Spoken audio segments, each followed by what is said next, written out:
Warning, this episode contains mild to heavy explicit spoilers. Listen at your own risk.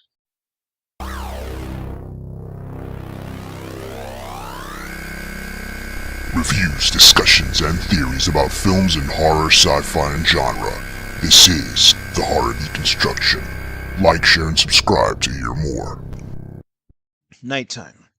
A frantic security guard twists the screws off a vent cover with his bare hands trying to escape an unseen threat. He radiates terror as he fumbles his way through corridors and tight spaces to make it to any exit. But before the sweet fresh of air of freedom can welcome him, he is knocked out and awakens strapped to a chair. He frantically once again begins to try and loosen the screws that bind him as the inside of a mascot's head, filled with menacing whirring steel bits, covers his face, guaranteeing him a gory exit from this existence. This is the beginning of the Blumhouse-produced Five Nights at Freddy, a long-in-development adaptation of the series of video games debuting in 2013 and spawning 8 sequels, novels, toys, and an endless supply of community adulation via fan art, animations, and creepypasta.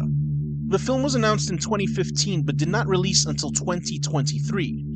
This long lull between the premiere that kept the Five Nights IP relevant was simply due to the community that the game had built.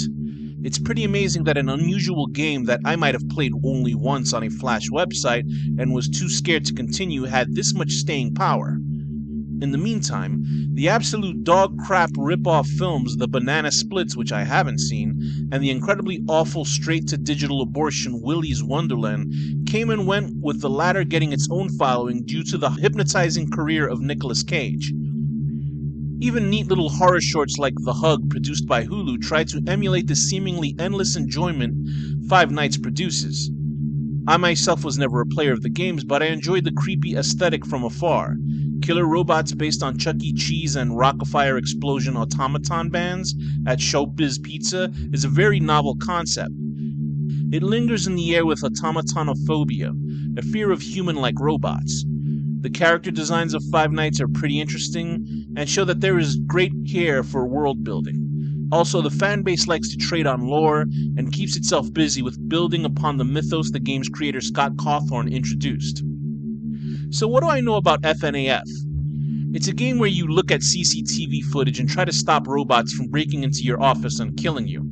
And also, a child had its head mangled by one of the robots in something called the Bite of 87. That's about it. I was aware Jim Henson's company would be working on the suits for the film, and that was enough for me to at least give the film a look. So for the movie itself, for its release, it's been getting a critical bashing, complaining about the lore elements, and I was aware of some of the changes with regard to created characters and character relationships. Since I don't have any emotional ties to the franchise, I'm watching this from a different perspective. Beware though, FNAF fans. It's up to you how much you take the change of your beloved games. We might have gotten some wins with the Super Mario Bros. Movie, but where was Peach's father the king? And One Piece. But this is another enormous property where its fans have the biggest voice in what works or doesn't.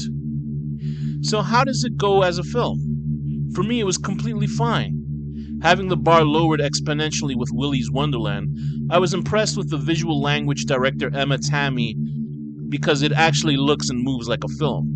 There are beautifully crafted wides, pushes, and close-ups, well-lit scenes portraying beauty and the fear of darkness. The animatronics actually look pretty good, though they are actors in suits.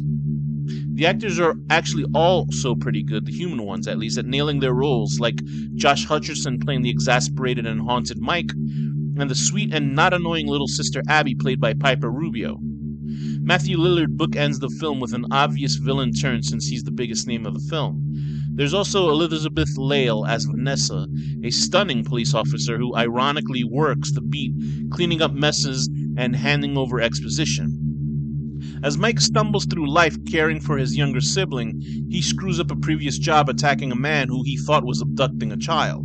This works for explaining his previous trauma witnessing his brother being kidnapped and murdered. He was powerless then, and his obsession with such a horrific moment weighs on his mind as he tries to get answers and juggle being a good caretaker. This film is indeed PG-13, so there is no explicit gore other than the halving of a young girl, which is pretty graphic. What I think makes the film strong in its first half is the building of the unsettling tone the movie uses. The repeat nightmare of Michael seeing his brother whisked away, it had a very Channel Zero Candle Cove feel to it.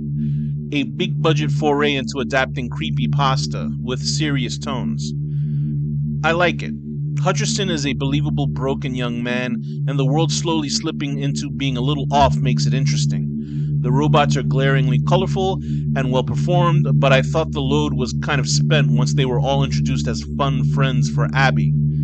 There's no way this could be taken seriously. Hutcherson's initial reaction to the robots was believable, and the fact that he still came back made no sense. I understand this is masking their obviously sinister nature, but I felt the more we saw of them, the less they were scary. But the franchise is built on these characters, so why the hell would they not be in the forefront?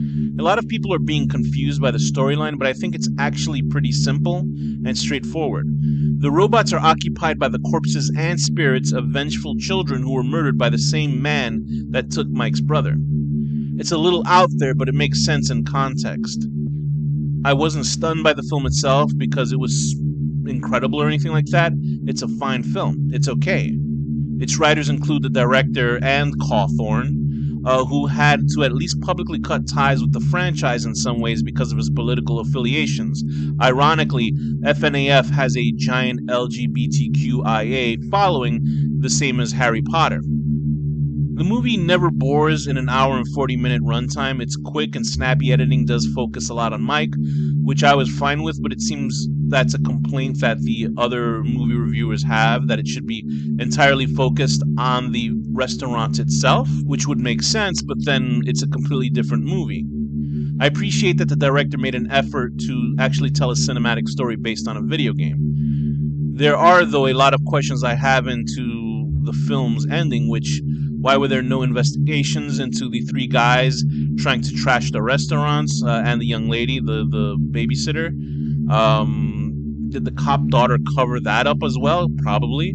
She's as complicit as the antagonist, as she's cleaning up his messes as an officer of the law, but is not getting any comeuppance. So that left me a little bit confused. Mike's relative is seemingly killed off, but there's nothing said about that either. There are loose ends in this movie, but then again, it's about a colorful group of killer robots. The only robot from Freddy's crew that bothered me visually was Foxy, because apparently it had bare metallic legs and you never see them fully on screen. Other than that, I think it was a nice mix of editing and directing that made them feel real, because they're practical effects essentially. I don't think that the final confrontation felt as scary as it could have been because there was no real weight to the location. We really dealt with 3 rooms of this place, and that was it. The story wraps itself up in a typical antagonist yelling, "I made you scream fest," as he is defeated, and the film has been deflated by then. Still, I thought it was much better than its rip-offs, and was a cute distraction of a movie. 6 out of 10, putting little boys into robots. This has been The Horror Deconstruction.